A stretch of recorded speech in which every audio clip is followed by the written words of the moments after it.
Assalamualaikum warahmatullahi wabarakatuh. Baiklah, saya akan menjelaskan tentang merger dan akuisisi.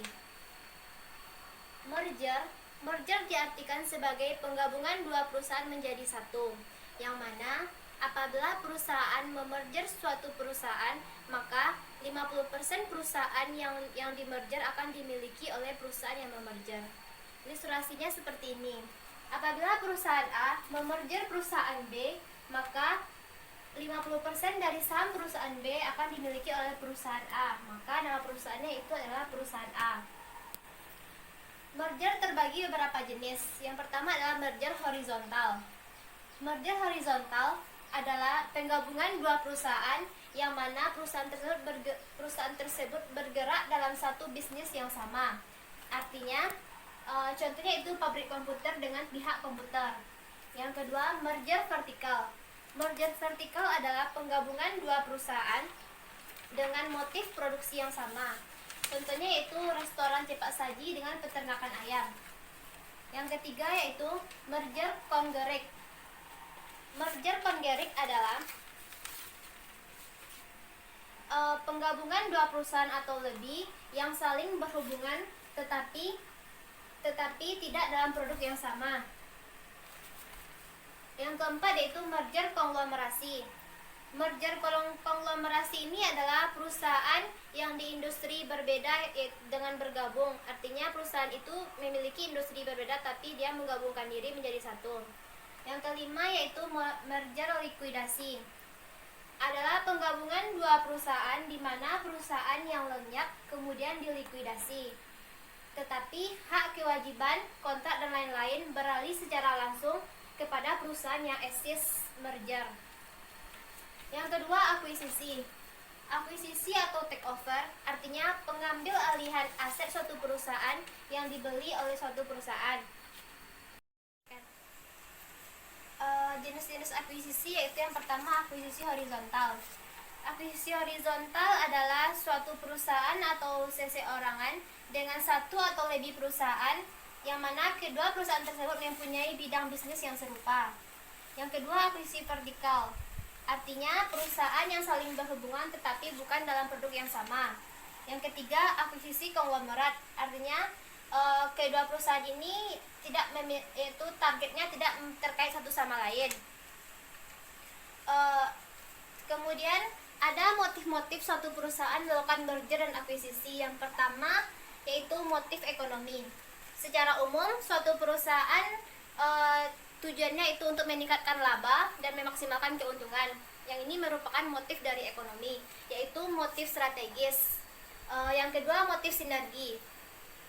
Motif sinergi ini adalah motivasi suatu perusahaan melakukan merger dan akuisisi untuk menciptakan sinergi baru dengan nilai keseluruhan perusahaan setelah merger dan akuisisi lebih besar dari perusahaan nilai masing-masing perusahaan.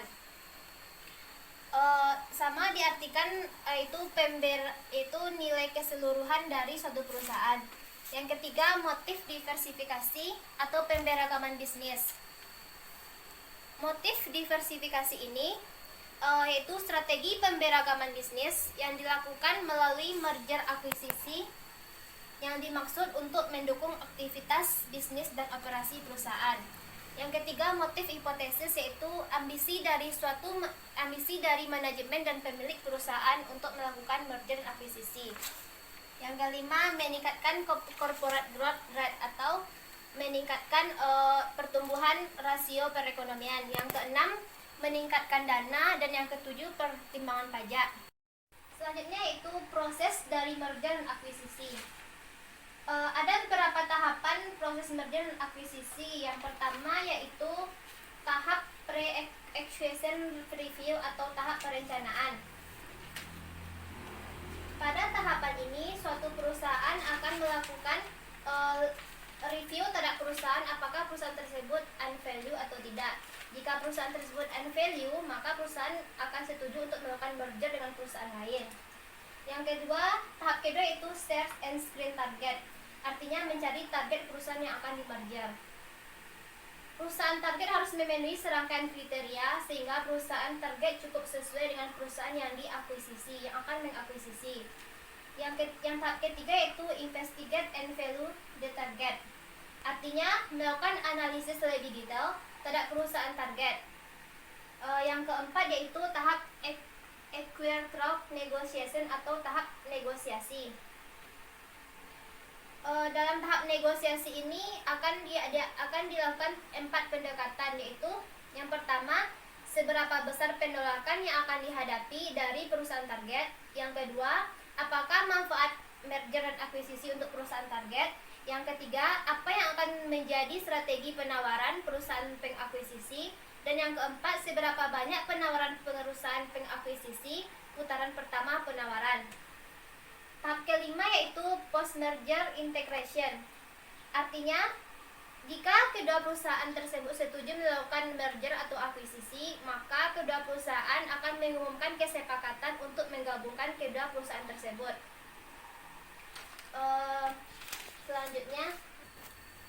Selanjutnya yaitu tentang penentukan biaya dan manfaat akibat merger dan akuisisi.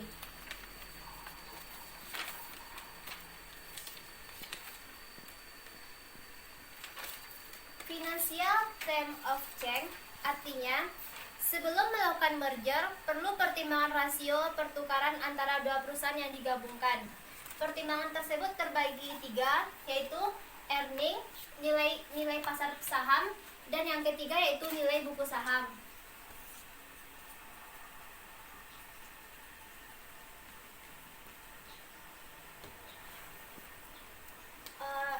Earning merupakan pengaruh merger terhadap laba per lembar saham atau earning per share sesudah atau sebelum merger. Contohnya yaitu pada ilustrasi PTA dan PT XYZ melakukan merger. Dengan keterangan laba PTA 200 juta dan laba PT XYZ 50 juta. Jumlah saham pada PT ABC 5 juta dan jumlah saham pada PT XYZ 2 juta.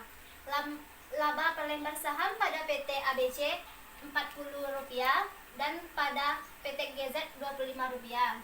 Sedangkan harga saham pada PT ABC Rp640 dan pada PT GZ Rp350. Dengan rasio 16 kali PT ABC dan 12 kali PT GZ. Maka dalam perjanjian disetujui harga saham oleh PT GZ yaitu Rp350 per lembar saham. Penyelesaiannya, diketahui rasio pertukaran yaitu Rp350 per 640, artinya 0,547 saham yang akan diedarkan. Sementara 0,547 dikali 2 juta yaitu 1.093.750 lembar saham.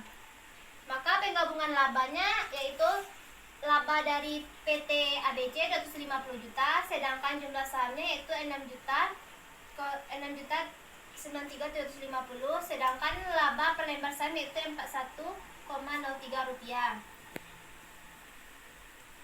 Jadi yang semulanya sebelum di merger harga jumlah lembar saham yaitu 1000, yang dengan harga 25.000 dapatnya Rp25, sedangkan setelah di merger 547 dikali 41,23 22,441. Lalu bagaimana dengan nilai pasarnya? Dengan keterangan soal yang sama, rasionya yang didapatkan yaitu 640 dikali setengah, artinya 1,067. Dengan keterangan PT ABC dengan laba jumlah saham dan laba per share-nya sama.